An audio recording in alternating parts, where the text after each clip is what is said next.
Conozco a fundadores que han estado años con 2 semanas de runway y dormía perfectamente por las noches. Sí. Lo habitual es que cuanto más vendas, más dinero necesitas para dicho crecimiento. Si yo a mi equipo le pago este mes, pero a mi cliente me paga el siguiente, pues cuanto más venda, peor. ¿Cuánto dinero necesito en la cuenta bancaria para dormir tranquilo? Podemos hablar, si queréis, del que tiene mucha caja ociosa y los que no tienen nada. Me gusta. ¿Es habitual, por experiencia, que haya agencias, empresas de servicios que quieran financiación, que busquen financiación con inversores? Empresas que son rentables de servicio hacen rondas para planes de expansión. La deuda no es mala, a mí me gusta la deuda. Ahora, el exceso de deuda es malísimo. Conoces muy bien otros medios para conseguir financiación, ¿no? ¿Cuáles serían las opciones que tendría una empresa como la nuestra? Vale, si queréis vamos desde patrimonio neto hasta el pasivo circulante. Vale, lo único vas a tener que explicarlo todo. Patrimonio neto, ¿qué sería? Claro, es verdad, se me olvida. Patrimonio neto, ¿qué sería? Bienvenido, bienvenida a Escalando Agencias. Además, hoy en un escenario chulo, presencial, con un invitado de excepción, con Javier de la Torre. ¿Qué tal, Javier? ¿Cómo estás? Hola, muy buenas. Bienvenido, tío. Muchas gracias por invitarme. Encantadísimo de tenerte por aquí para hablar de lo importante. Estamos en fechas perfectas para comer roscón de Reyes. Que el otro día ya me echaste la bronca por no hablar de roscón, pero es que no tocaba. Ahora es cuando toca. ¿Cuál es ese roscón que hay que tomar? O el postre tuyo de Navidad. Bueno, vale. En casa discutimos sobre qué tipo de roscón hay que comprar. Si es el de crema, el trufado o cualquier otro. Vale. Y de postre, un buen tocino de cielo siempre Esta gente controla, ¿eh? ¿Hay algo así tradicional de Sevilla? El mazapán, bueno, los mantecados y los polvorones son de Estepa principalmente, que son de Sevilla, así que el mantecado artesano de almendra con canela es un clásico. A mí me suena bastante bien, ¿eh? Pero sobre todo lo del roscón. Volviendo, que es de verdad, lo que me importa en serio. Y es que además no hace falta elegir. O sea, tú puedes pedirlo, vas a un sitio de confianza y lo pides de crema y de trufa. ¿Para qué discutir? Si es que hay veces que puedes tenerlo todo. Pues yo solo tomo de nata. Mira. Pero es porque en Salamanca, que pasamos ahí las Navidades por mi mujer, hay una pastelería brutal que no te haces una idea, roscones, pero a palets, ¿sabes? O sea, lo vende, yo creo que hace el pico de facturación en una semana. Pasa. Es nata, está buenísimo. Joder, ahora me está entrando hambre, no sé si ha sido buena idea. Oye, vamos a alimentar, pero no el cuerpo, sino la mente, con esta charleta con Javier de la Torre, CEO y fundador de Lean Finance. Un gustazo tenerte por aquí, además en este ratito que compartimos presencial. La otra vez que nos vimos también estuvimos de tú a tú. Sí. En un escenario, pero fue, bueno, pues en otro contexto, y hoy vamos a tener oportunidad de sacarle jugo de verdad. ¿Sabes por qué nos conoces? Que empezamos con 4 o 5 preguntas que son muy de contexto, intentando que responda lo más rápido posible, que sirven para que la gente que nos veis y nos escucháis pues tengáis una imagen un poco para ubicar a Javier. Bueno, el puesto lo he dicho bien, ¿es CEO y fundador? Sí, efectivamente. Maravilla. ¿Hace cuántos años se fundó Lean Finance? Empecé el 1 de enero de 2018, exactamente. Vale. O sea que eso serían 8 o 9 añitos. Sí, aproximadamente. Por ahí. Cumplimos en breve. ¿Cuántas personas sois actualmente? Y si me quieres contar más o menos cómo se estructura el equipo, es decir, si hay diferentes áreas y demás, sería genial saberlo. Mira, somos actualmente 22 personas. De hecho, ¿vale? Venimos de ser 30, hemos reducido personal, que eso es una de las cosas que entre emprendedores habitualmente no nos contamos cuando hacemos desescalar, ¿no? Desescalar. Cuando hablamos de desescalar, totalmente. Parece que no. Bueno, de hecho no hablamos del tema. Somos un equipo entre directores financieros externalizados. Ahí tenemos 4 personas. Tenemos un equipo especializado en fiscalistas y contables únicamente utilizando Holded. Entonces viene muy bien para negocios digitales. Y después tenemos una rama de financiación pública, que nos encargamos de todo lo que sean ENISAs, CEDETIS o incluso subvenciones a fondo perdido de las comunidades autónomas. Vale, entiendo que me has contado con esto casi como parte de los servicios que ofrecéis, pero a nivel de personas habrá, no sé si tenéis algunas capas de gestión o simplemente se mantienen en esos 3 grupos. No, tenemos un líder en el C-Level, tenemos un líder en cada una de las áreas. De hecho tenemos líder de ventas y marketing, persona en operaciones y el líder en la parte fiscal contable. En la parte de dirección financiera participo yo muy activamente y la persona de operaciones. Entonces ahí no tenemos a nadie. Y hay un puesto que para mí es de lo más relevante, que ¿Vale? tenemos un techie en plantilla, un programador, bueno, un financiero que es programador. Entonces, de hecho, Juan Carlos, lo saludo desde aquí, que es una persona muy importante para mí, se dedica a hacer toda la parte de dashboard, a uniones, tiene todas las APIs, y es una automatizaciones. Juan Carlos alias el unicornio, ¿no? El unicornio. Es que, o sea, es una faltada que acabas de decir, que le tiene mucho aprecio y a mí me está sonando como a presentación de First Dates, ¿no? En plan, el financiero programador, ¿no? Y sale alguien, ¿no? Hola, no, es que es un perfil muy singular, claro. y hay que tratarlo con cariño. Claro. Sí, me parece bien. Ya nos hemos contado la estructura, en realidad los servicios nos los has contado también. ¿Esos servicios son servicios que son 100% recurrentes? ¿Hay servicios que son por proyectos? ¿Cuál es la distribución dentro de la agencia de esos ingresos? Mira, pues como cualquier asesoría fiscal y contable, pues tenemos ingresos recurrentes de los servicios de fiscal, contable y laboral. También tenemos servicios recurrentes de la dirección financiera externalizada.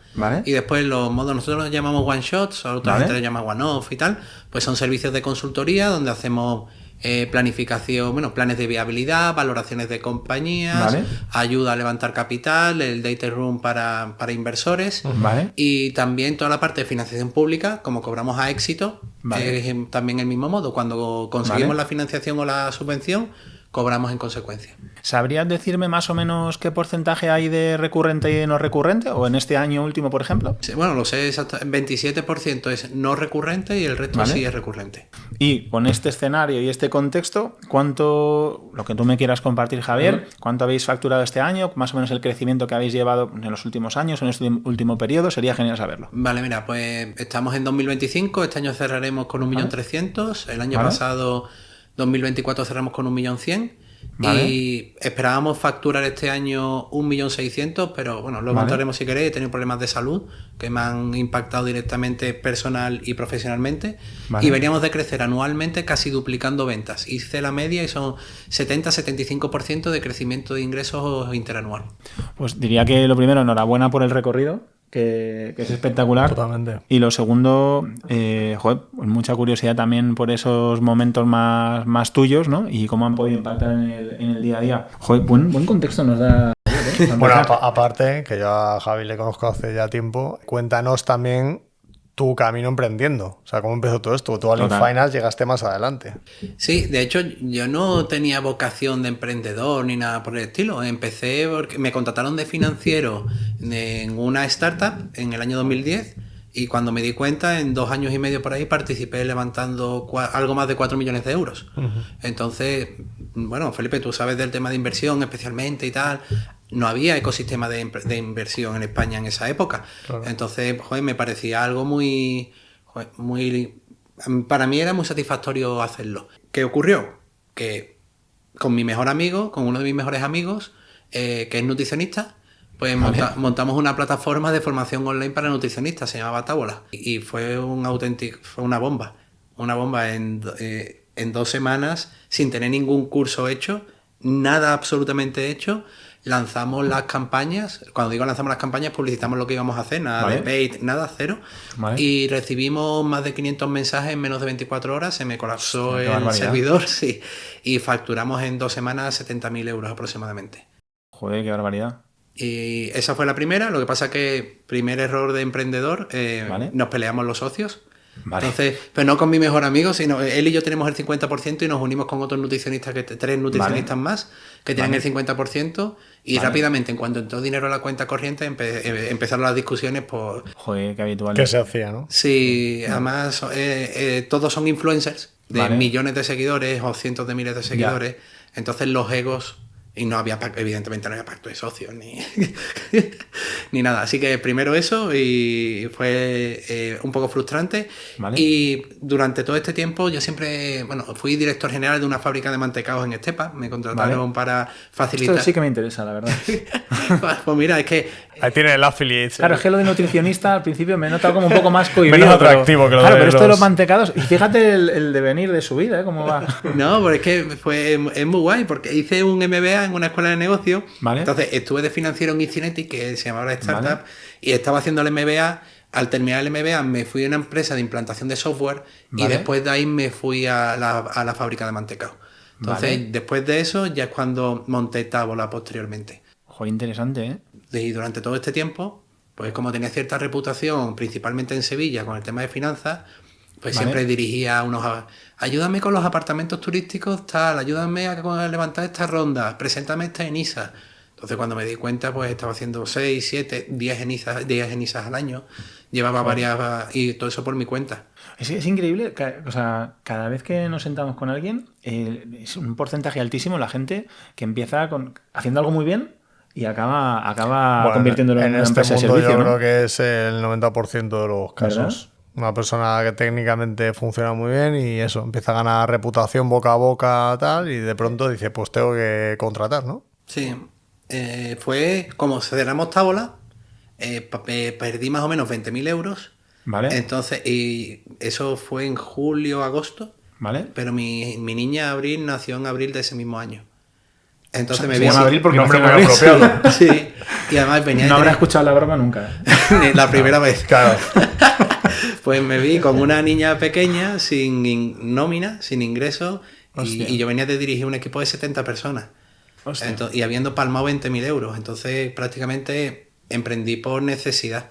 Necesito ganar dinero porque me estoy jugando mi hogar. Ostras. Por eso digo, no fue por vocación, fue por necesidad. Sí, sí. Y después cuando ya vi que me iba tan bien haciéndolo como autónomo y me sentía tan bien y recordaba lo que yo creía que lo hacía tan bien en 2010, 2011 o 2012, lo que pensé, ¿qué tal si lo hago esto profesionalmente? Y he hecho el Lean Finance. Ahí, viendo un poco de ese comienzo, hace poco menos de una década, casi por obligación, como decías, y el momento en el que te encuentras ahora, que has tomado decisiones conscientes de, pues oye, voy a decrecer el equipo. O sea, ¿qué hitos clave a día de hoy, por lo menos mirando hacia atrás, encuentras en el progreso de Lean Finance? Mira, hitos claves positivos y negativos, ¿eh? Si os parece. Genial, sería maravilloso. Sí, positivos, sí. Un día estaba en el campus de Sea Rocket y me llegó una notificación al móvil de que se había vendido el primer contrato de la compañía sin conocer yo al cliente. Vale. Eso me generó una satisfacción de decir, esto puede funcionar sin mí. Eso fue una auténtica... Vale. ¿En qué año fue? ¿Más o menos cuántos erais? Quiero hacerme una foto, ¿sabes? Sí, ahí seríamos 6 personas y sería 2019. Vale, o sea que muy, muy tempranito, desde el principio, ¿fue algo consciente que preparaste ese momento, o sea, preparaste al equipo para que pudiera hacerlo o surgió y dijiste, hostia, esto se puede hacer y entonces empezaste a darle caña? En realidad, cuando empiezas a escalar a equipos, tienes que automatizar procesos y delegar responsabilidades. Entonces, hay zonas en las que soy imprescindible sin querer, pero intento tomar medidas para que eso suceda. Y cuando veo que hay otros emprendedores que lo están haciendo, digo, porque si ellos lo están haciendo, ¿por qué no lo puedo hacer yo? Así que yo, aunque sea financiero, yo soy un apasionado de la tecnología.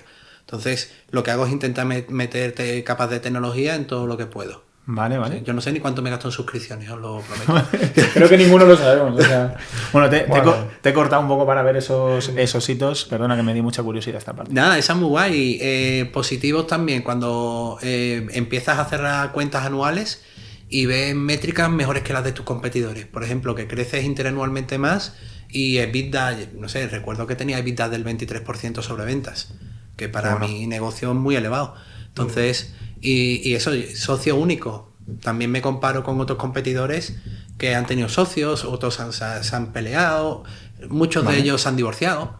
¿Sabes? Entonces, no lo cuento como si fuera un fracaso para ellos, porque una separación es una solución a un problema, pero que lo que quiero decir es, en este camino de emprendimiento hay mucho burnout, hay mucho estrés, mucha ansiedad y que te afecta a otras áreas de tu empresa. Mira, aquí lo hemos hablado en bastantes ocasiones. Sí. De hecho, la última fue en la tertulia que tuvimos con Corti en Málaga. Sí. El quemazón que supone estar todo el rato comparándote. Porque es que siempre vas a perder. Es porque no te comparas en aquello que ganas, ¿sabes? No te comparas en lo que no hago, en lo que no soy, en lo mal que se me da. Y, tío, eso no genera abundancia, ¿no? Te mete en un túnel ahí que destructivo fatal. Sí. Y además de que te hablan... Yo tengo un máster, por ejemplo, en hablarme mal. Es lo que mejor hago. Yo me hablo muy mal. Eso lo hago... Es de lo que mejor hago. Pues cuando monté el proyecto, hice la primera planificación financiera... Vale.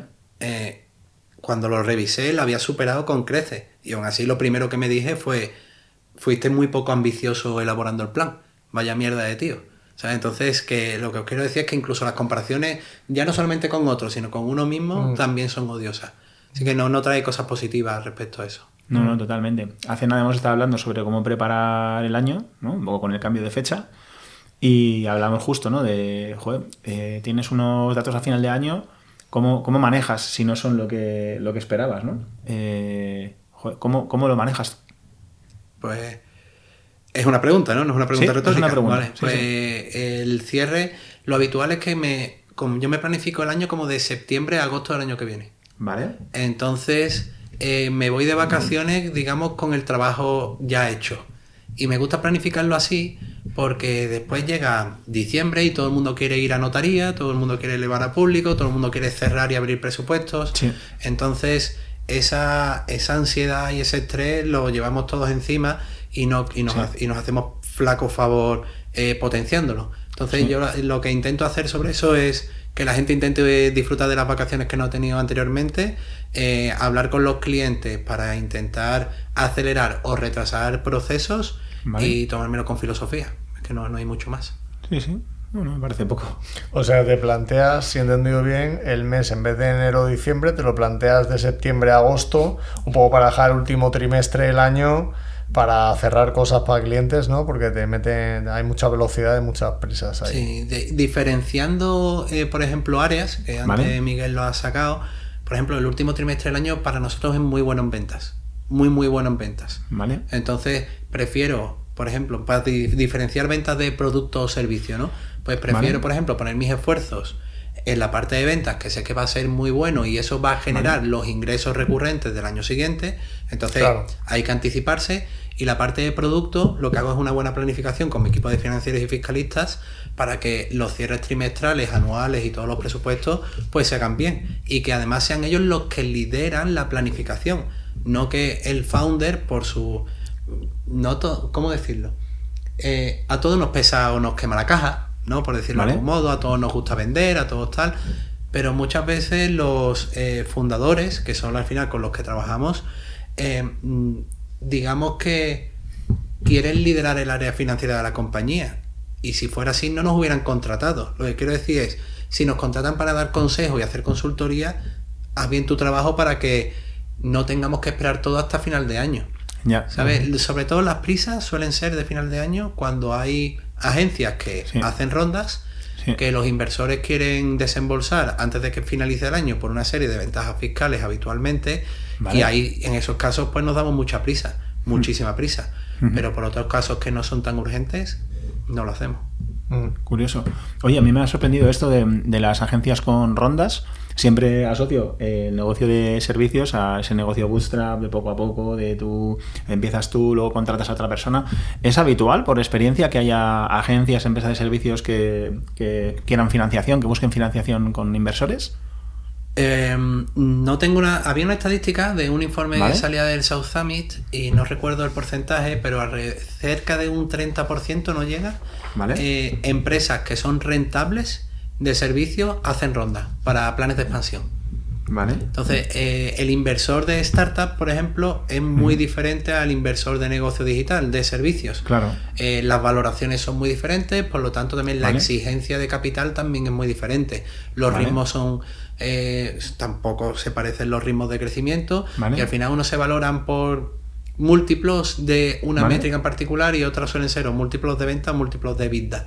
Entonces, esos fundadores que han bootstrapeado y que buscan apoyo para seguir creciendo tampoco se quieren diluir mucho, los EBITDA tampoco son los más elevados. Sí, pues ya eres rentable. Ya eres rentable, entonces suelen invertirle gente cercana a la compañía. ¿Y por qué existe este formato versus que te financie un banco?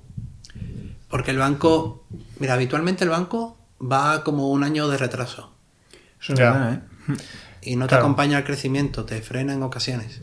Claro, sí, tú le dices, oye, mira, mi dibujo hoy es este, te dice, ya, pero yo miro las cuentas que entregaste el año pasado. Mira para atrás y tu saldo de tesorería hace depende del algoritmo, ¿no?, que tengan interno, pero la realidad es que miran por cuentas anuales cerradas presentadas en el registro mercantil, y tu gestor tiene un límite de riesgo disponible para poder darte y se cree tu avance contable.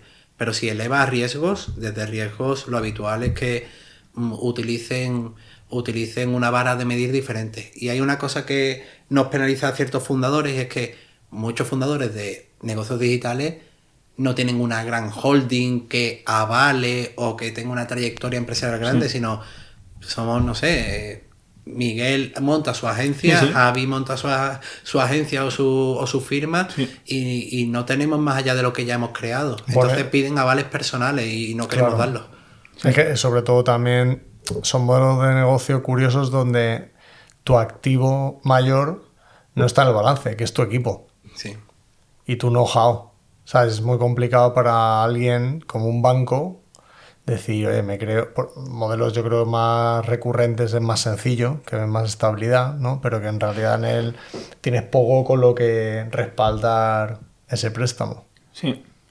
Yo creo que hay una cosa que podemos aprovechar que te tenemos aquí, Javi, y es entender cuáles son las posibilidades de financiación para una empresa como la nuestra. Hablamos de que el banco va con un año de retraso, hablamos de la posibilidad de que te inviertan, pero creo que conoces muy bien otros medios para conseguir financiación, ¿no? ¿Cuáles serían las opciones que tendría una empresa como la nuestra? Vale, si queréis vamos mirando un balance desde el nivel de patrimonio neto hasta el pasivo circulante, que son las deudas a corto plazo, ¿vale? Vale, lo único vas a tener que explicarlo todo. Patrimonio neto, que es claro, patrimonio neto. Es verdad, se me olvida. Patrimonio neto, ¿qué sería? Vale, de acuerdo. El patrimonio neto es toda los orígenes de fondos que proceden directamente de inversores o, bueno, que no son prestamistas. O sea, los 3.000 pavos que yo puse cuando empecé, ¿eso sería patrimonio neto? Efectivamente. Perfecto. Entonces, eso está perfecto. Hay gente que aporta más capital a través de una persona física o jurídica. Perfecto.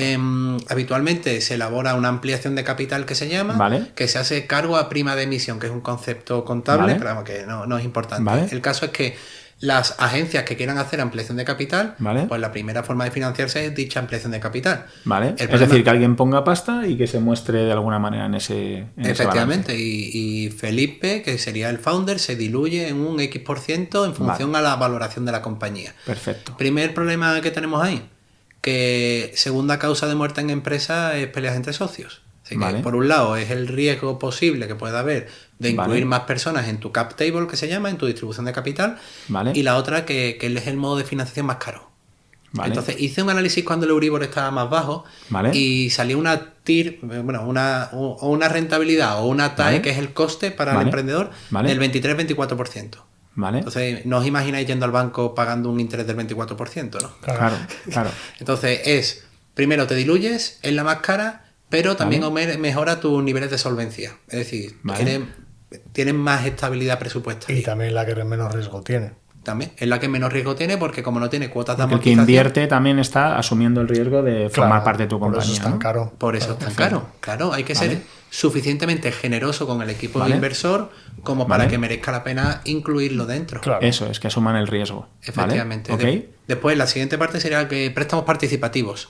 Que se llaman participativos porque mercantilmente se consideran fondos propios, aunque y no aparecen CIRBE en el informe de Banco de España, hay una serie de ventajas, pero es deuda, Y la principal entidad que da los préstamos participativos se llama ENISA, la Empresa Nacional de Innovación, que ya lo hemos nombrado. Entonces, por ejemplo, el año pasado presentamos 80 ENISAs o algo, este año vamos cerca de los 100. Entonces, son solicitudes de financiación pública reembolsables que te piden una línea, el único requisito o el principal, vamos a decirlo así, la línea roja, es que tiene que haber una ampliación de capital. Entonces, es decir, alguien tiene que poner pasta además de ese ENISA, o sea, que va ligada al anterior de alguna manera. Efectivamente. No puede haber ENISA sin ampliación de capital. Entonces, si el emprendedor quiere montar una ampliación de capital para meter inversores y necesita, por ejemplo, 300.000 euros, no se tiene que diluir sobre los 300. Se diluye sobre 150 que pondría el inversor y 150 que se pide a ENISA. Es decir, y perdóname que voy haciendo todo el rato como de traductor, lo hago para mí mismo y así si algo que hago mal me lo cuentas, ¿no? Pero básicamente yo quiero conseguir una cantidad de pasta X para los planes que tengo para el futuro. Puedo decidir que voy a conseguir engañar a alguien, entre comillas, en el mejor de los sentidos, para que ponga parte de la pasta y la otra parte voy a intentar que la ponga este fondo, ¿no? ENISA. ENISA, y da préstamos a 6-7 años con 2 o 3 de carencia. O sea, que puedo tardar en empezar a pagar un par de años o 3, dependiendo. Tarda entre 2 y 3 años en empezar a pagar, puedes devolver hasta 6 o 7 años. Y la parte guay es que no tienen avales ni garantías personales. Entonces, en el caso de que el proyecto no se pueda devolver préstamos y tal, pues no actúa contra vuestro patrimonio, contra el patrimonio personal del emprendedor. O sea, es muy ventajoso. Claro. A cambio, hay un interés un poquito más alto del que puede ser un banco. Efectivamente, también hice el mismo análisis de Tiro TAE y de media salía un 7,60%, un 8% de TAE anual. Entonces, ahora como el Euribor está más alto Claro, también. varía también. ¿Vale? Pero igual varía el de... Sí, pero en proporción, claro. Sí. Entonces va todo subiendo. Hay una línea nueva que me gustaría comentaros, que 100%. Hay una entidad pública, el ICO, que habitualmente mucha gente lo recuerda del COVID porque daba préstamos a empresas, además fue bastante rápido, pues siempre se ha gestionado a través de sucursales, a través de bancas. En esta ocasión es la primera vez en la historia que van a dar préstamos directamente a empresas y hay 1.000 millones disponibles hasta 2027. Entonces es mucho dinero y van a entrar en operaciones donde habitualmente el banco no entraría porque son demasiado arriesgadas para el banco. Entonces está diseñado para empresas que tengan más de 4 años de constitución y que tengan dificultad para poder acceder a esa financiación bancaria. ¿Sabrías ponerme algún ejemplo de qué sería un proyecto que sería financiable por un ICO o algo así? Yo mismo lo estoy pidiendo.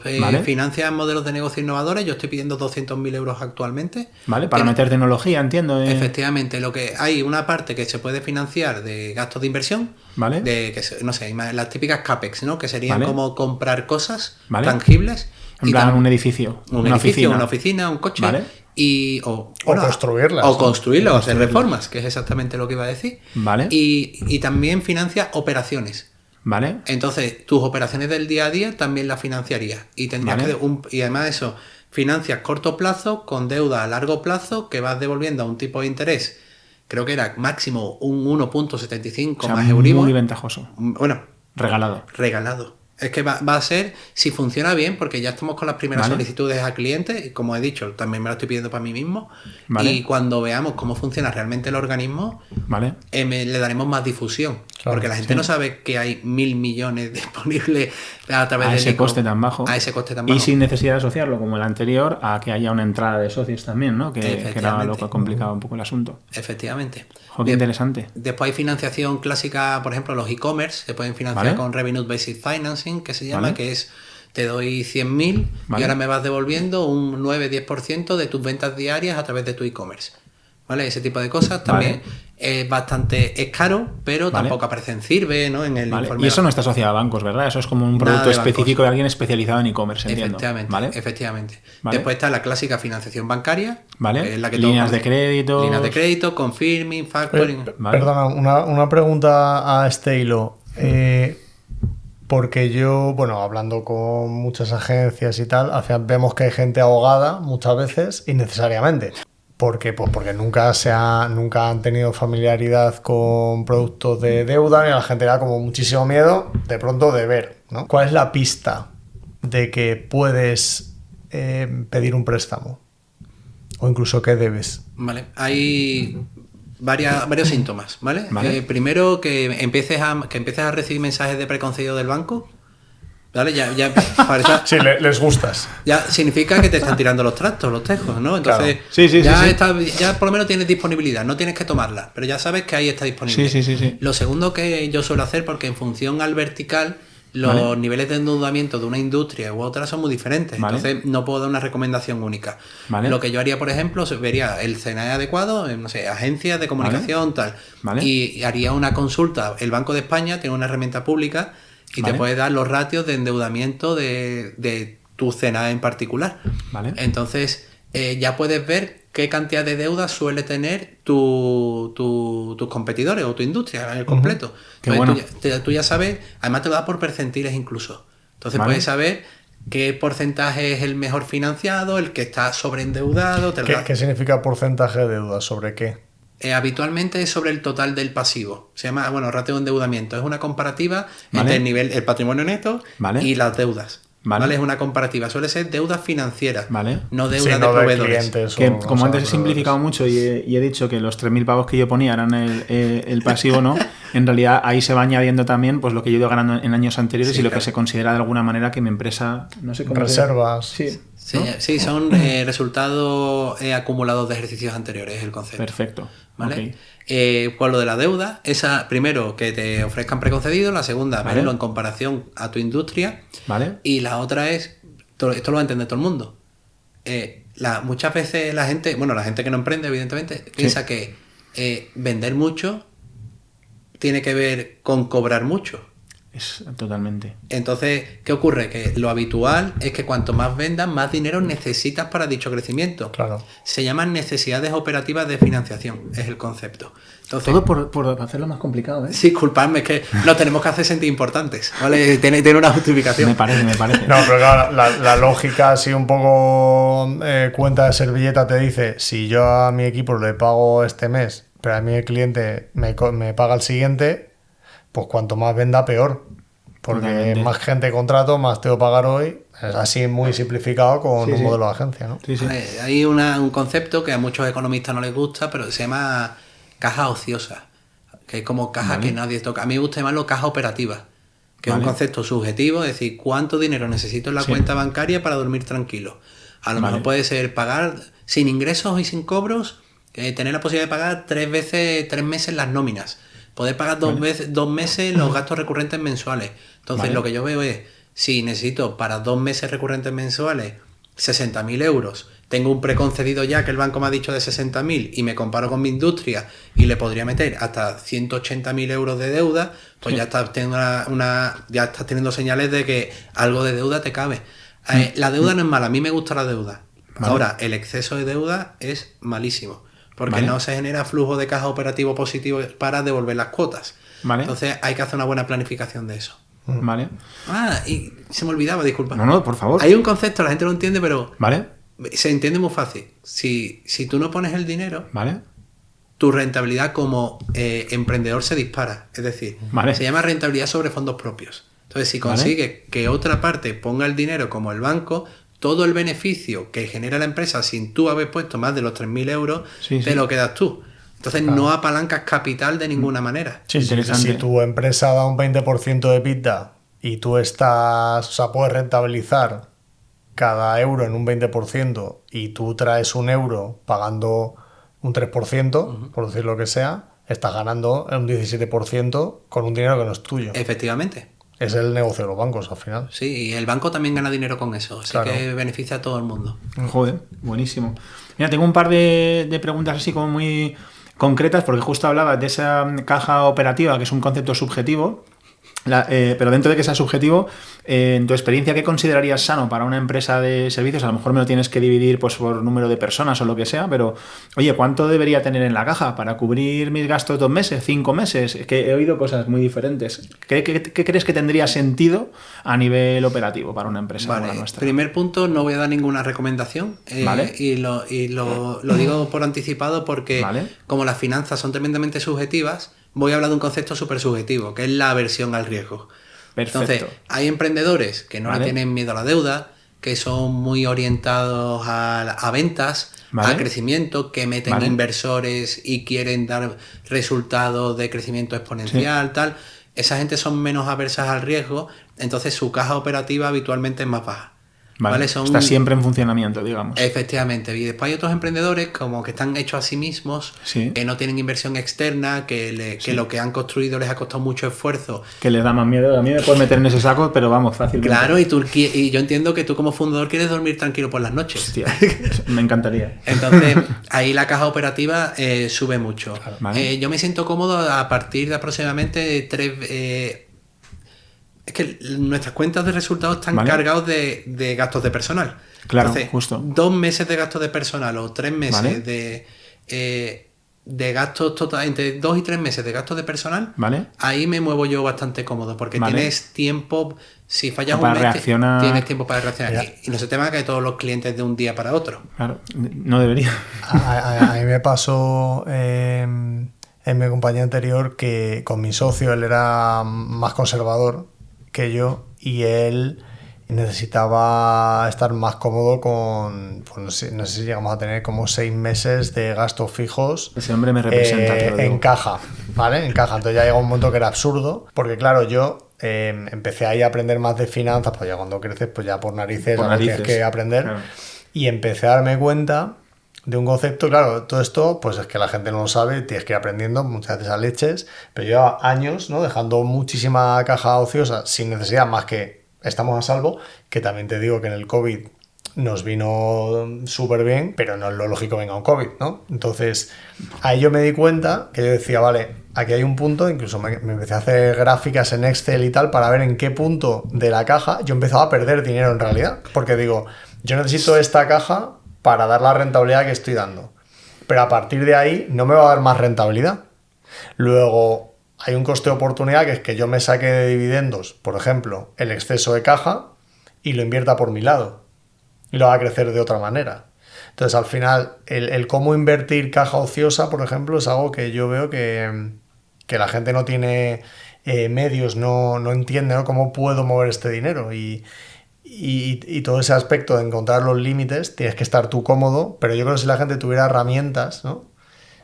Tomaría mejores decisiones. Podemos hablar, si queréis, del que tiene caja ociosa, mucha caja, y los que no tienen nada, ¿vale? Si Perfecto. queréis, vamos a Dos los animales, ¿no? Sí, vamos a los dos. Me gusta. Voy a omitir el nombre del que tiene caja ociosa por razones evidentes que además conocéis. Y lo que en este caso, por ejemplo, hacemos es invertir. Repito que depende de la versión al riesgo. Sí, por supuesto. ¿Vale? Por ejemplo, este emprendedor en particular tiene más de 500.000 euros en Indexa Capital. Directamente, sin sacar. Como empresa. Como empresa, sin sacar directamente. Y lo hace por un motivo muy... Para él tiene sentido. Y es que tiene pequeños...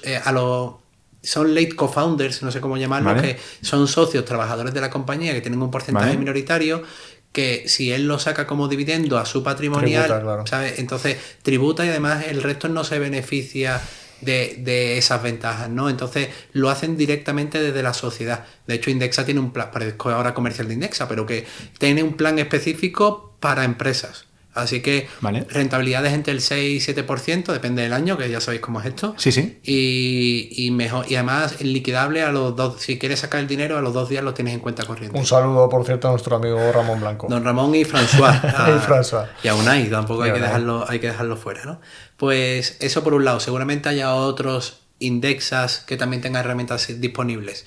Después hay fondos ¿vale? más arriesgados, tipo Inverready, tiene hasta un fondo líquido a 3 meses que da rentabilidades anuales más elevadas que eso. Entonces, y además funciona, ¿vale? Así que, pero eso, Inverready es un fondo, es una gestora de fondos de capital riesgo. Claro. Entonces, capital riesgo. Es que la gente, si tienes 500.000 o 1 millón en caja por prudencia y ahora lo metes en una entidad de capital, ¿sabes? Como que ya empieza cosas que no tienen sentido, ¿sabes? Pequeñas incongruencias, ¿no? Entonces, Sí. cosas que den algo de rentabilidad, pero que no tengan mucho riesgo. Por Que eso, puede ser sí. incluso algún bono. bonos del Estado, Claro. algo por el estilo. Y Que te mejor rente un eso poco. que tenerlo parado, ¿eh? Eso es. También te lo digo. Y ahora podemos ir, si queréis, al que no tiene... Vale, hay un concepto también financiero también del mundo de startups, que es Vale. el runway, ¿no? De Sí.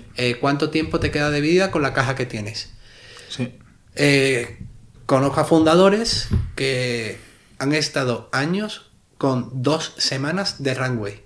Wow. Y yo le preguntaba, ¿puedes de verdad dormir Por la noche. Y dormía perfectamente por las noches. Sí, sí. Perfectamente podía por las noches. Hostia. De hecho, si no cobro facturas, no puedo pagar nóminas. Pero eso no una vez puntual, sino durante Durante todo el 18, año. Como plan de 24, sí. Y nosotros como financieros, además, y llevaba yo las finanzas en primera persona, yo dormía peor que el CEO. Porque Claro. digo, es que no vamos a El tener... mes que viene no me pagan. No, al final, la parte guay de nuestros servicios es que como que nos consideran dentro de la Sí. compañía, entonces nunca no tenemos problemas de impago, ¿vale? Pero sí de ansiedad. Entonces, no me extraña. además nos metemos innecesariamente, porque, no sé, todo el mundo dirige muy bien la empresa de otro, ¿vale? Eso también os lo digo, Qué fácil es, sí. pero cuando tú ves tantas veces los mismos síntomas, y Bueno. tú ya sabes más o menos por dónde hay que tirar. Claro. Y das ciertas recomendaciones al fundador y el CEO no te hace ni caso. Entonces no duermes porque... de hecho siguen con ese runway, ¿eh? La cosa no ha cambiado. Bueno, Lo mientras tenéis sigan, controladísimo. Vamos. mientras sigan, sí, sí. Oye, tengo otra pregunta súper concreta. Hace unos años la cosa se empezó a pintar un poco rara a nivel mundial, ¿no? Empiezas a ver, joder, pues que si la guerra aquí, que si no sé cuántos. y empiezas a pensar, ostras, ¿qué pasaría si todo se vuelve un poco raro y impacta en mi negocio? Y hice varias preguntas a diferentes fundadores en plan, oye, ¿qué cosas creéis que deberíamos tener en cuenta para afrontar mejor una posible crisis? Y esto lo hice tanto dentro del equipo como con personas externas. Una de las cosas que me dijeron, aparte de, oye, pues mantén un mínimo en tu caja para poder sobrellevar cualquier situación así un poco más crítica, una de las cosas que me dijeron fue, convendría que tuvieras más de un banco. De tal manera que no solamente puedas tener la cuenta abierta, sino que vayas creando relación con ellos, vayas generando algún producto financiero, porque si llegado el momento difícil uno de los bancos no te da crédito, pues a lo mejor en otro sí lo tienes. ¿Crees que es una buena recomendación? ¿Cuántos bancos crees que deberíamos tener como empresas o a lo mejor no importa? Antes de seguir, déjame contarte algo importante. Es imposible que hagamos este contenido sin el apoyo de nuestros partners. SiteGround, una de las soluciones de hosting más sólidas del mundo. No solamente porque tiene una infraestructura fiable y un montón de servicios asociados, sino porque está especialmente pensado para agencias. Tiene un panel específico para que las agencias podamos vender nuestros servicios a nuestros clientes y obtengamos todos los beneficios de un partner que se enfoca 100% en empresas como nosotros. Ponemos mucho cariño en escoger partners que realmente aportan a las agencias. Así que si crees que pueden aportarte algo, escríbenos a team@escalandoagencias.com y te ponemos en contacto con ellos. Venga, ahora te dejo que continúes con el contenido. Me gustaría dar alguna recomendación como empresa y también como fundadores, ¿vale? Okay. Vamos primero a la de empresa, si os parece. Genial. Trabajar con varios bancos siempre es positivo, siempre y cuando tenga... Aquí otros financieros no estarán de acuerdo conmigo, ¿eh? Aquí hay diferencia de criterios. Vale. Cada unos son de una teoría tal, otros de la otra teoría. A mí me gusta tener mínimo 2 bancos. ¿Vale? Tampoco puedes tener un pool bancario muy amplio porque tampoco hay muchos bancos en España. Entonces yo he sido de los que ha celebrado que el BBVA no haya podido incorporarse al Sabadell, porque si quitaba... Cada vez hay menos. Claro, menos oferta bancaria nos Cierto. perjudicaba a todos los emprendedores más de lo que nos pensábamos, ¿no? Entonces, ahí lo que os quiero decir es buscar, sin facturas, por ejemplo, 1 millón, pues 1 millón con 2 bancos, incluso 3, pero 2 bancos es suficiente. Vale. Es importante que tengas buena relación con la persona del banco. Sé que da mucha pereza hablar con él o con ella, pero tener una buena relación con esa persona. E ir a banca especializada de vuestro sector. Es decir, si tienes algo de tecnología metido, intentad siempre tener relación con la banca de startups del banco tal, beneficia porque tienen cierta sensibilidad adicional al análisis de un balance o de una cuenta de resultados. ¿Vale? Perfecto. Y respecto como a fundadores, a mí lo que me preocupa es que a lo mejor estoy lanzando campanas al aire y tal.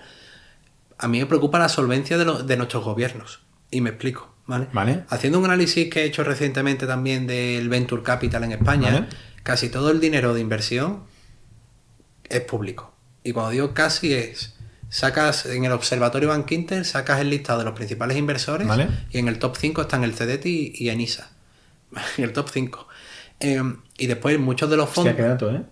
Y dentro de los fondos... Bueno, ¿cómo crees que funciona un fondo de inversión? El fondo de inversión se fondea, se va financiado a través de... Hay un general partner que pone una capital, después limited partners, que son pequeños aportadores, que habitualmente ponen 100.000 euros cada uno, pero es que el Banco Europeo de Inversiones y el Fondo Europeo de Inversiones están financiando con dinero europeo y público esos fondos. Y además, muchas comunidades autónomas, lo ha hecho Valencia y lo ha hecho Andalucía, saca licitaciones para gestoras de fondos de inversión. Por ejemplo, en Andalucía, por 10 millones de euros, creo que van a poner 9 millones públicos o 1 millón privado.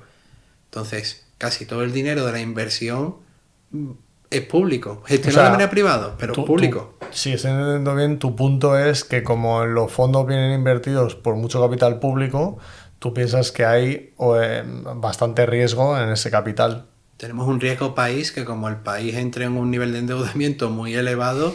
y también de liquidez, porque ese dinero está ahí atrapado 7-10 años. Efectivamente, y ahora lo que os he dicho antes, 1.000 millones de ICO. Pues me quedo más tranquilo, ¿eh? Pues vete a Andorra, tío, que ya que eres youtuber. No, lo digo para que los fundadores se protejan. Yo no quiero meter miedo a nadie. De hecho, de verdad, yo soy súper optimista con la vida, a pesar de las adversidades. A mí me gusta tomarme las cosas de manera positiva. Ahora que si has ido ganando... A muchos emprendedores, por ejemplo, quieren pagar pocos impuestos. Y yo lo entiendo. Sí. Pero deteriorando el resultado para pagar poco impuestos sobre sociedades y no llevándote nada a tu cuenta personal, en el día que pase algo, En tu cuenta personal no habrá nada. Claro, es que esa era la pregunta. ¿Cómo te proteges? ¿Generando patrimonio? O sea, ¿guardándote pasta en la cuenta? Generando patrimonio. Es la mejor manera de protegerte, no dependiendo de otras partes. Bueno, y también, o sea, una cosa que a mí por lo menos me ha pasado es que esa sensación de que haces un de-risk, ¿no?, de tu inversión, que al final tú estás invirtiendo con tu esfuerzo y tus lágrimas y a veces con tu coste de oportunidad, que podrías estar en otra empresa ganando más salario seguramente, oye, saco dividendos hasta un punto suficiente en el que yo sienta que esto está mereciendo la pena. Y a partir de ahí, ¿sabes lo que ocurre? En mi experiencia, que decides mejor, que arriesgas más, que te cuesta menos invertir, que creces más. Puedes mirar más a largo, ¿no? Porque ya has dicho, bueno, esto si se cierra, a mí me ha merecido la pena. ¿Veis que las finanzas son tremendamente subjetivas? Claro que son, sí. Hay un concepto que se llama cash out, ¿vale? Cuando hacemos una ampliación de capital suele ser cash in, que entra directamente en la cuenta corriente de la empresa, y hay otro concepto que es cash out, que es vender participaciones en privado. Es decir, un fundador le vende participaciones, por ejemplo, a un inversor. Entonces, hay muchos emprendedores que cuando ya llevan 4 o 5 años reventándose todos los días, dando su mejor versión y sin generar patrimonio personal porque están todo el día trabajando, lo que se suele hacer en esos casos es vender una parte minoritaria y capitalizas en tu cuenta personal parte de ese esfuerzo. De tal manera que, como dice Felipe, que si algo sale mal, tú ya estás protegido y además cuando estás protegido, actúas sin miedo. Sí. Joder, pues... O por ahora no tanto. ¿No? Hay un... Mira, en mi época del mantecado, esto puede ser interesante, que le puede gustar a la gente. ¿Los mantecados? Sí, eso por supuesto. Cuando entré, prácticamente en cuanto entré, tuvimos que presentar concursos de acreedores. Hostia, qué buena entrada, ¿eh? En cuanto entré, una masa de acreedores de 3.100.000 o algo así. Día 2 del onboarding. Conseguimos una... Para un financiero, ¿eh? Sí, algo así. Conseguimos al final, salió a viabilidad, ¿vale? Conseguimos una quita de 1,4 millones de euros sobre 3.100.000, una quita bastante relevante. Vale, no sé qué es una quita. Una quita es, si debes 3.100.000, no tienes que pagar 1.400.000. Vale. Esa es la quita. Los acreedores lo perdonan. Lo perdonan porque saben que o les pago 1.600.000, 1.600.000 o cero. De alguna manera es una negociación en la que me conformo con algo, ¿no? Como sí, acreedor. Casi todas mis más acreedoras eran bancos. Y yo me iba a los bancos y les decía... Hola. Que no puedo... Y además es que la empresa, ¿qué activos tiene? Una fábrica endeudada y unos solares que no los quiere nadie. Que llevaba el dueño 3 años intentando vender los solares y no había manera. Entonces aceptaron quitas de casi el 50% muchos de ellos. Os cuento esto porque creo que salió bien, porque yo negocié que no tenía participaciones de la fábrica donde estaba trabajando. Si lo hubiera hecho el dueño, con la emocionalidad que le estaba metiendo, estoy convencido de que hubiera salido mal. Entonces, lo digo porque cuando ese hombre iba a perder toda su vida, tenía 65 años entonces, iba a perder toda su vida por una operación. Qué fuerte, ¿eh? Sí, porque además también era de pagar pocos impuestos.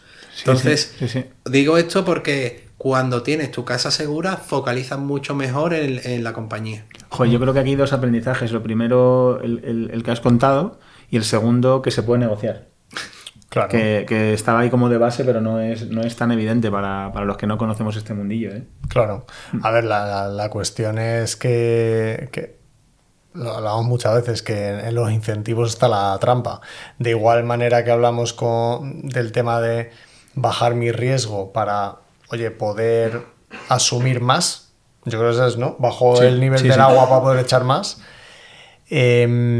También pasa, por ejemplo, en inversores que van a entrar en compañías como puede ser una de estas consultoras que tú comentas que invierten desde fuera, que el inversor, cuando haces el secundario, lo que no quiere es que tú, como fundador, te lleves demasiado. Totalmente. Porque entonces, dice, no tiene tanto por conseguir. ¿Sabes? La motivación baja dramáticamente. Sí, el enganche, ¿no? Entonces también es interesante, que depende de un tema que hemos hablado alguna vez, que es la ambición. ¿Qué es la ambición? Pues es que tú lo has dicho. Es que es subjetivo, el riesgo es subjetivo. Entonces es importante conocer tus niveles para que traiga las mejores herramientas para potenciarlo, ¿no? Mira, hay algo, voy a hacer como un girito, pero porque lleva volando para mí durante toda la conversación, que tiene que ver, o sea, hablamos de, al principio, oportunidades de financiación, que pueda entrar un socio externo, hablamos de cuánto necesitas tener, o de hacer un cash out. Oye, imaginemos que yo quisiera plantearme, ya sea recibir financiación de un socio externo o vender mi compañía, ¿no? ¿Cómo se valora una empresa de servicios? Yo creo que sería una de las primeras preguntas. ¿Y qué cosas debería tener en cuenta que nos quieras contar? Vale. Es muy habitual que haya movimientos ¿Vale? de compraventa de agencias. ¿Vale? Muy ¿En este momento te refieres? Sí, es que lo hemos visto también en Escalando. Y no parece que vaya a menos. Es que es un sector súper fragmentado. Sí, muy atomizado. Entonces, es muy atomizado, hay muchas oportunidades de economías de escala. Sí. Entonces, uniendo ciertos players se puede llegar a una masa crítica importante. Entonces, fondos o empresas, sobre todo extranjeras, más grandes que quieran entrar aquí y quieran capitalizar todo eso, a fundador de una agencia pequeña a lo mejor le interesa aprovechar esa oportunidad, ¿vale? Vale. Y ocurre, ¿de acuerdo? Vale. La manera de valorarlas, ¿vale? La gente piensa que hay algo súper científico. La realidad es que todos los métodos de valoración son incorrectos. Y me explico. ¿Vale? No son específicamente incorrectos, son imprecisos. ¿Vale? El más científico, con 1000 comillas, es el descuento de flujo de caja. ¿Vale? Y ese método de valoración se suele utilizar para negocios súper estables. ¿Vale? Una fábrica de tornillos que todos los años vende lo mismo, que en personal se gasta lo mismo, las materias primas lo mismo. Entonces, ahí es muy fácil calcular la valoración. Bueno, los métodos son más bien quizás incompletos. Incompletos. ¿No? Porque esto de flujo de caja no tiene en cuenta intangibles. Por ejemplo. Vale. Intangibles como marca, ¿no? Posicionamiento. Marca, claro. Puede ser incluso tu know-how. Vale. Puede ser 1000 cosas. Vale, entonces, descuento flujo de caja es el más conocido, el más científico, pero está más gustado, eso es incompleto. Es el término más preciso. Vale. Y después se suele utilizar, por ejemplo, en startups, se suele utilizar el método del Venture Capital, que es un múltiplo de EBITDA, múltiplo de ventas, o incluso un múltiplo de alguna métrica. Como si es un SaaS, un modelo de suscripción recurrente B2B, que sería como el más clásico, un SaaS B2B, pues son X veces ARR y varía en función de la liquidez que hay en el mercado. Vale. Di una sesión en Team Hackers, no sé si te acuerdas, todavía tengo la diapositiva, por si alguno que nos escucha la quiere, se la comparto. Venga. Hice un análisis específico de cuánto variaban las valoraciones pre-money de las agencias en función al año. Y se ve claramente, había un año que eran como 14 veces EBITDA o algo así, era una barbaridad, y otras veces a 6 veces EBITDA, depende de la liquidez en el mercado. Vale. Entonces, en función al año y cuántos compradores haya, tu valoración es más elevada. Cuando nosotros nos adquirieron fue en 2021 y nos subimos a una ola muy guapa. Muy buena. Porque, entre otras cosas, tú has comentado oye, ¿cuántos compradores hay disponibles? En aquel momento, la situación del COVID hacía que los fondos invirtieran en tecnológicas, porque el resto del mercado estaba tiritando, con lo cual tienes más demanda para tu negocio y además, que es otra variable muy importante para mí en este momento de compra-venta, es el precio del Euribor, el coste del dinero. ¿Vale? ¿Cuántos intereses? Si el dinero está más bajo, un fondo se puede apalancar más, lo que hemos hablado antes, le va a costar menos y por lo tanto te puede pagar un poquito más. Si el dinero está muy caro, las valoraciones tienden a bajar porque la gente no se apalanca tanto. O sea, ¿cuál ha sido tu experiencia ahora? ¿Dónde piensas que estamos? La acabáis de clavar en el tema del Euribor, tal cual. El coste del capital dirige la inversión a activos más predecibles que activos más arriesgados, más intangibles. Entonces, cuando estaba en 2021, todo liquidez en el mercado brutal y Euribor a cero, las valoraciones pre-money de las empresas, no solamente tecnológicas, sino empresas digitales, vamos a llamarlos digitales, aumentaron muchísimo. Entonces, ¿en qué punto estamos? Pues estamos... hubo como una borrachera, 2021-2021, una borrachera, muchos de los fondos, incluso compradores, compraron muy caro. Entonces, antes hemos hablado de cómo se financia un fondo de capital riesgo, ¿no? Con los limited partners. ¿Qué ocurre? Que esas empresas valoradas tan elevadas, en realidad muchas de ellas están medio zombies. por el riesgo que se asume a la hora de emprender con ese negocio con ese modelo de negocio en particular. Entonces, ¿qué ocurre? Que estos fondos están también zombies. Y los LPs nunca van a recuperar su inversión. Entonces, se ha ido regulando en los últimos años y ya estamos notando el número de operaciones. Seguimos más o menos estable con 2023, pero en cantidades un poco superior. Pero se está concentrando en inversiones de más de 5 millones. Una pequeña aclaración. Cuando dices esto de zombies, lo que quiere decir es que una empresa no tiene las suficientes métricas como para venderse y encima tampoco tiene las suficientes como para invertirle más. Con lo cual se quedan ahí en un espacio, limbo, ¿no? Claro, un espacio donde el inversor no va a recuperar su dinero, lo tiene en ese activo, pero si no se vende nunca se va a liquidar. Se puede llegar a convertir en una buena pyme. Claro. Un muy buen negocio, pero que ya no va a cumplir las métricas que se le pedían. O sea, lo estoy escuchando con mucha atención, pero me gustaría bajar a tierra. ¿En qué momento estamos en esto? O sea, ¿es un buen momento para vender una agencia o no? Sí, es buen momento para vender una agencia. Sí, ¿Pero porque hay demanda o porque hay facilidad? O sea, ¿porque hay pasta? Porque hay compradores que quieren entrar en el mercado español. Entonces utilizan a agencias de relevancia para poder entrar en el mercado. No lo conocen y es una manera fácil de entrar. Ahora, ¿cómo se valoran? Lo habitual que nos hemos quedado ahí. Hemos hecho los descuentos de caja, el método del Venture Capital, y hay una base de datos de un economista, se llama Damodaran, que acumula la mayor base de datos. Vaya crack, esto lo he oído más de una vez. Vaya crack, el tío, me quito el sombrero con él. Y tiene la base de datos de operaciones de M&A, de compraventa de empresas más grande del mundo, segmentada por verticales y segmentada por zonas geográficas. Vaya crack, de verdad. Entonces puedes ver el número de operaciones que se han hecho, qué múltiplos de EBITDA se están pagando, múltiplos de ventas. Entonces es muy fácil calcular. Se hacen unas proyecciones a 4 años con tu declaración de intenciones de lo que quieres conseguir. Se utilizan diferentes métodos de valoración, se conecta con la base de datos de Damodaran y se saca una valoración de máximos y mínimos como un rango. Luego hay un factor que nosotros que hemos hablado también con agencias del sector digital, ¿no? Que también es un factor que impulsa a algunas a vender o a contemplar hacerlo, y es el momento del mercado de la IA. O sea, lo que hablábamos del de risk. Si tú has ido sacando tus dividendos y has construido patrimonio, a lo mejor no tienes tanto argumento para salir de ahí, ¿no? Porque tienes ahí un upside potencial que puedes hacer crecer tu compañía.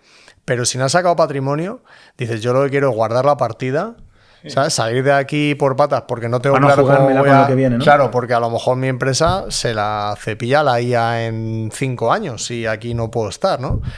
¿Qué estás percibiendo tú de los cambios tecnológicos? ¿Cómo está impactando? Yo estoy viendo varias cosas.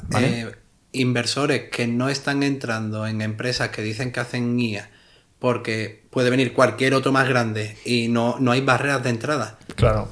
No hay barreras de entrada a competidores. En la tecnología, desde luego, muy bajas ya. Entonces, ¿qué pasa? Que ese tipo de proyectos, primero, muchos inversores no quieren entrar. Eso es lo primero que veo.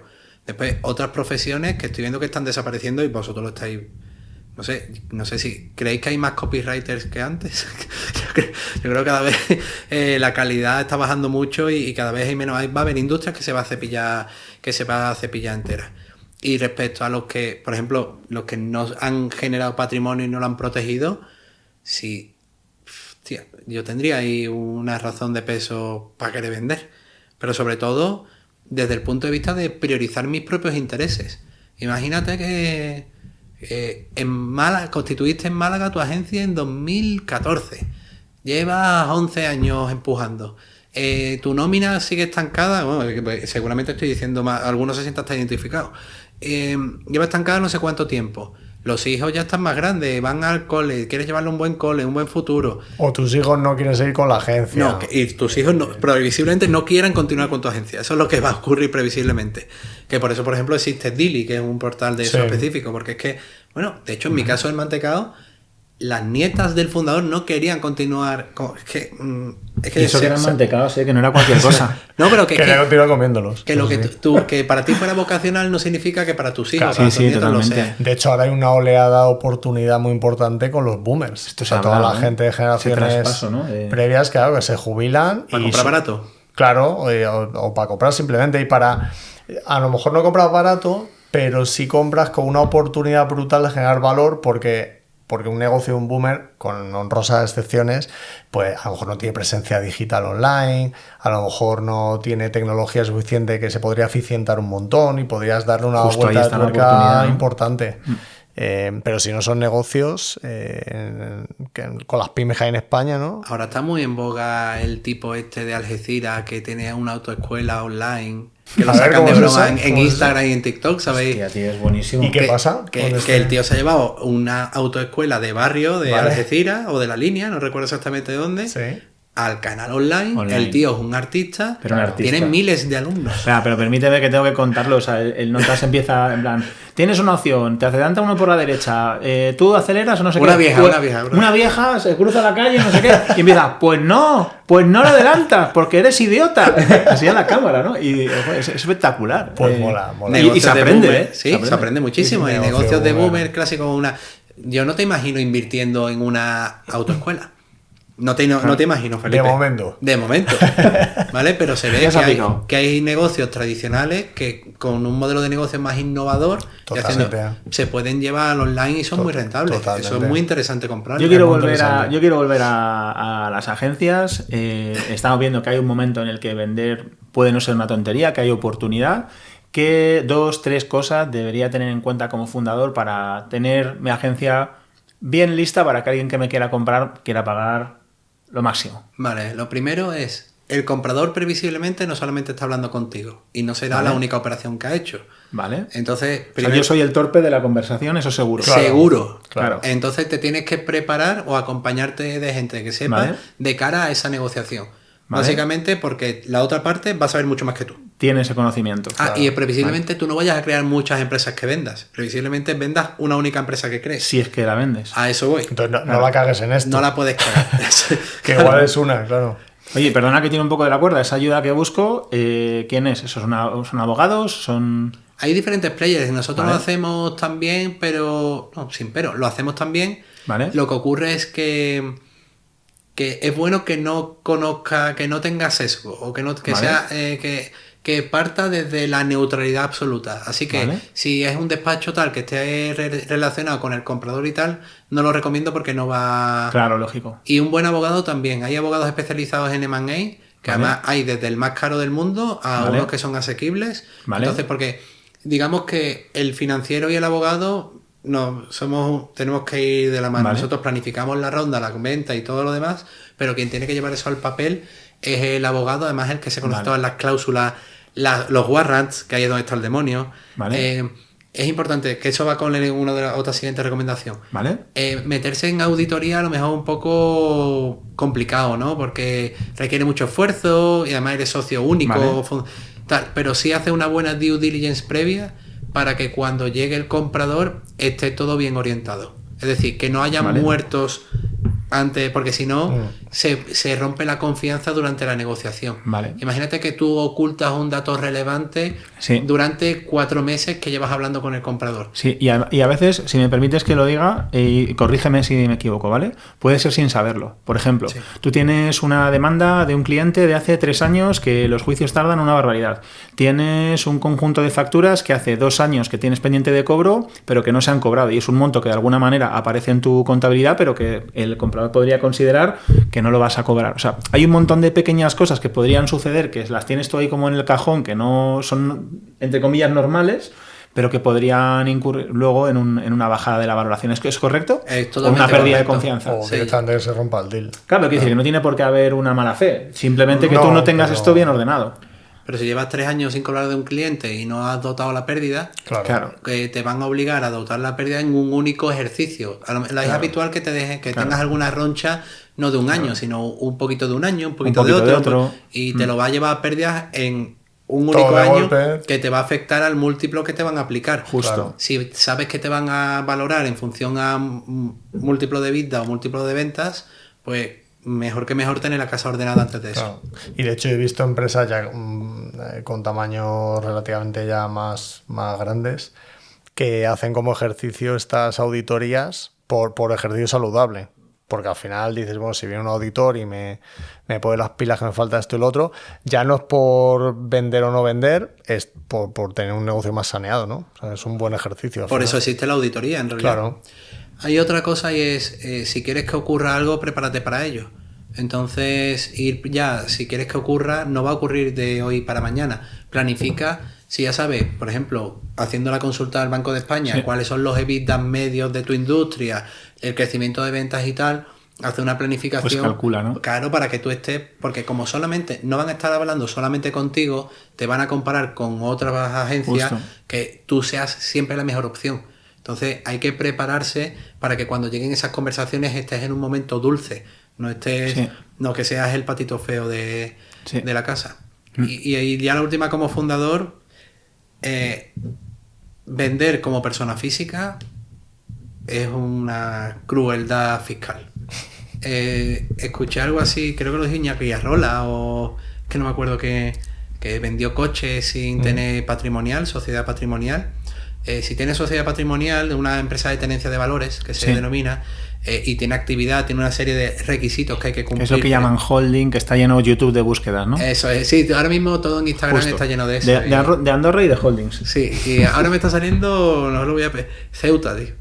También, ¿eh? También, pero el Ceuta es la Andorra legal, la Andorra de la Unión Europea. Ahí los que hacen dinero son los asesores tributarios. Sí, me parece. Sí, ahí gana Deloitte, Claro, me parece. quien está ganando. Y nada, digo eso porque hay que planificarse para ese momento. Desde que se constituye hasta que hay el evento de liquidez, tienen que pasar más de 2 o 3 años. Hay una serie de requisitos que cumplir. Es complicado. Y además que al final siempre hay que pasar por caja, ¿no? Pero digamos que con la patrimonial, la parte de la deducción, tú decides cuándo pasas por caja. Porque cuando tienes la patrimonial puedes seguir invirtiendo, generando plusvalía antes de tributar. Y eso beneficia a todo el mundo, a la sociedad y a ti personalmente también.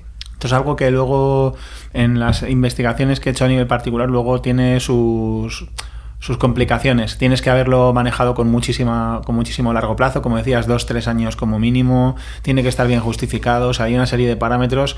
Tú controlas esto mucho mejor que yo, pero que si de repente mañana te pones a vender no vas a poder prepararlo de un día para otro, ni de un mes para otro, ni ni con 6 meses. Entonces es algo que o valoras de antes, ¿no? Es un poco el punto que quería traer. Hablamos de años. Justo. Entonces... Incluso... Y tú dices, es que no sé si voy a vender, bueno, pues mejor por si acaso tú prepara. Pero es que incluso hay, por ejemplo, una de las recomendaciones que daría es hacer consultas vinculantes al fisco sobre la operación en particular con tus singularidades para que tenga una certeza de que eso se hace. Y el tema es que aun haciendo eso puedes recibir después una inspección que nada lo garantiza. Eso pero desde luego hay como una serie de pasos que hay que dar de manera consistente para que cuando ocurra el evento de liquidez y creas que has ganado dinero y que lo has hecho todo bien, no venga después un señor que se llama Hacienda, llama a tu puerta, te manda una notificación un viernes por la tarde y te amargue, por supuesto, no solamente un viernes por la tarde además. y te amargue no solamente el fin de semana, sino que te amargue los próximos meses o años de tu vida. Así que hay que planificarse muy bien. Literalmente. Oye, yo creo que estamos llegando al final. Tengo una última pregunta, no sé si tú tienes algo por ahí. Dale. Antes has contado, en este punto sí te voy a pedir, Javi, que contestes con lo que te apetezca, pero has comentado que este año ha habido un momento más difícil a nivel personal, y esto es algo que se cuenta poco. O sea, la gente que tenemos negocios como los nuestros, ponemos todo nuestro corazón, toda nuestra alma, todo nuestro esfuerzo y encima con un montón de peligros, ¿no? Entonces, oye, ¿hay algún aprendizaje en esa experiencia que has pasado este último año que quieras compartir, que creas que sea relevante o que haya sido relevante para ti? Pensar en positivo creo que es lo mejor. Vengo de una trayectoria donde cada año me ha ido bien y nada, este año, algunos que lo escucharán ya lo saben, porque ya lo he dicho por ahí, pero sufrí un neumotórax y me llevé fuera de juego 2 meses y medio aproximadamente. Entonces, antes de sufrir neumotórax, yo había preparado la compañía para llegar a un volumen de facturación de 1.600.000, 700, no recuerdo exactamente, o 800, que no me acuerdo. Bueno, entonces me doté de personal, equipos de venta, presupuestos de marketing, todo eso, ¿no? Y en febrero sufro un neumotórax. Pues ya lo primero que ocurrió es porcentaje de churn de clientes, tasa de abandono de clientes recurrentes aumentó, sobredimensionamos al equipo para dar mejor servicio a los clientes que continuaban. Como yo no estaba allí tampoco y a mí me gustan las ventas, no se generaron las ventas pues durante el primer semestre del año palmamos 200.000 euros. Entonces, oye, no hay cuerpo que aguante eso. Además, yo sigo teniendo los 3.000 euros de capital social, yo no le inyecté dinero a la compañía, el nivel de fondos propios que era más elevado era por acumular los beneficios de años anteriores. Claro. Entonces fue muy complicado. De hecho, hablé con mi socio para que no continuara. Yo tenía un socio minoritario de un 10%, porque como monté después la asesoría y la fusioné con Lean Finance, el resultante yo tenía un 90% y esta persona un 10%, pues cuando volví a asumir las responsabilidades, digamos que la casa no me encontré la casa como a mí me hubiera gustado que estuviera. Y además vi diferencias de valores, de caminos a seguir y eso ha sido lo más duro de este año. Entonces he tenido que reducir de ese 30 a quedarnos en 22. He tenido que financiar, que avalar con firma personal cierta deuda de circulante. Errores de mi equipo, sin recriminación, es que han ocurrido porque es que tenían que ocurrir. Porque tocaba, ¿no? Tocaba. Y nos han metido en líos con bancos de utilizar una herramienta de circulante y en lugar de contratarla a 3 meses, contratarla a 1 mes y no haber dinero en la cuenta corriente. ¿Sabes? De una empresa que tenía, yo recuerdo tener eso, 23% de EBITDA, runway 18 meses, ¿sabes? Porque íbamos creciendo bien. Claro. Pues este año ha sido el peor año de mi vida de emprendimiento. Entonces, aprendizaje, que todo pasa, que hay que perseverar y que hay que equilibrar, porque todo esto ocurrió seguramente porque no estaba durmiendo bien, estaba todo el día trabajando, todo el día viajando, seguramente como calmante o ansiolítico bebía más alcohol de la cuenta. Entonces son una serie de circunstancias acumuladas que con el neumotórax todo explotó. He tenido lo peor de este año ha sido la rotación, bueno, aparte de todo eso, la rotación de personal. Como había falta de liderazgo interno en la compañía, yo trabajo con gente muy talentosa. Entonces se han ido a proyectos que para ellos eran más interesantes. Y eso ha sido un fracaso como emprendedor. Pero vamos, que se puede recuperar, que no es algo que... Y es lo más costoso ahora, volver a encontrar gente... Y me alegro mucho por ellos, porque la verdad es que lo están haciendo muy bien y les va a ir mejor. Pero para mí como emprendedores es durísimo. Joder, vaya momento. No querría haber estado en tu piel este año, ¿verdad? Porque suena muy, muy, muy complicado. ¿Qué pilares has encontrado, tío, en ese camino? Porque a mí cuando me encuentro con situaciones, no he vivido algo exactamente como lo tuyo, pero sí he pasado momentos jodidos y complicados. Y al final, pues, intentar dormir mejor. La parte del deporte, sobre todo, mucha gente me dice, joder, estás fuerte. Y es que me reviento, pero no por nada más que por desahogarme. O sea, que a veces es por puro... que es por tener la cabeza libre, ¿no? Entonces, a mí el deporte, por ejemplo, me ayuda mucho. Y saber que tengo una familia, que eso es una suerte, y no todo el mundo puede elegir, pues también me ayuda un montón. ¿Qué pilares, tío, te han permitido llevar estos retos? Desconexión digital. Como todos los emprendedores, supongo que intentamos dar nuestra mejor versión, estamos todo el día currando, mirando el móvil y tal, entonces apago el teléfono. Tengo ya 2 dispositivos, antes tenía 2 números en el mismo dispositivo, ahora tengo 2 dispositivos y llega a cierta hora y lo apago, porque no me gustaba que mis hijos me vieran con el móvil en la mano. Entonces pasé de utilizar el móvil 12 horas y media diarias, cada día más de 12 horas, a últimamente estoy 2 y media, 3 horas al día. No querría yo mirar mis tiempos ahora mismo, para tomar ejemplo. Y esa es la principal. Después, si tienes estabilidad en casa, si tienes un hogar en casa, eso ayuda a que tengas la sensación de protección. Entonces, yo que soy emprendedor en solitario, es decir, que no he tenido un cofundador fuerte, bueno, de hecho, estuve solo, después tuve cofundador y otra vez estoy solo, ¿no? Pues esa soledad del emprendedor o del empresario es dura, así que como no tengas un hogar fuerte... Y después el deporte es salud mental, no es de salud física. Justo, exclusivamente. 100%. Entonces, proteger muy bien las zonas. Es decir, trato de proteger lo que hago en cada momento. Durante muchos años me desprioricé de mi vida. Todo iba por delante de mí mismo. Y lo que he hecho es ponerme en medio, ponerme en el centro. Entonces, me respeto tanto a mí como puedo respetar a cualquier otra persona.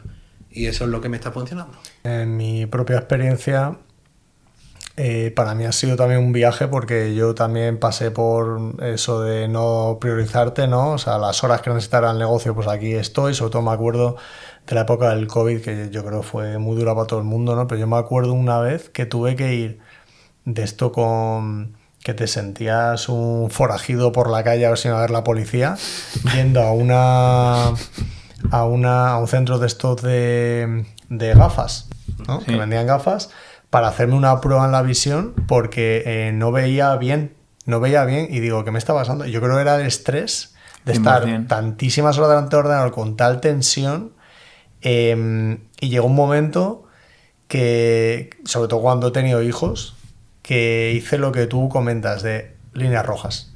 O sea, líneas rojas significa, esta es mi hora para deporte, esta es mi hora para mi familia, esta es hora para trabajar.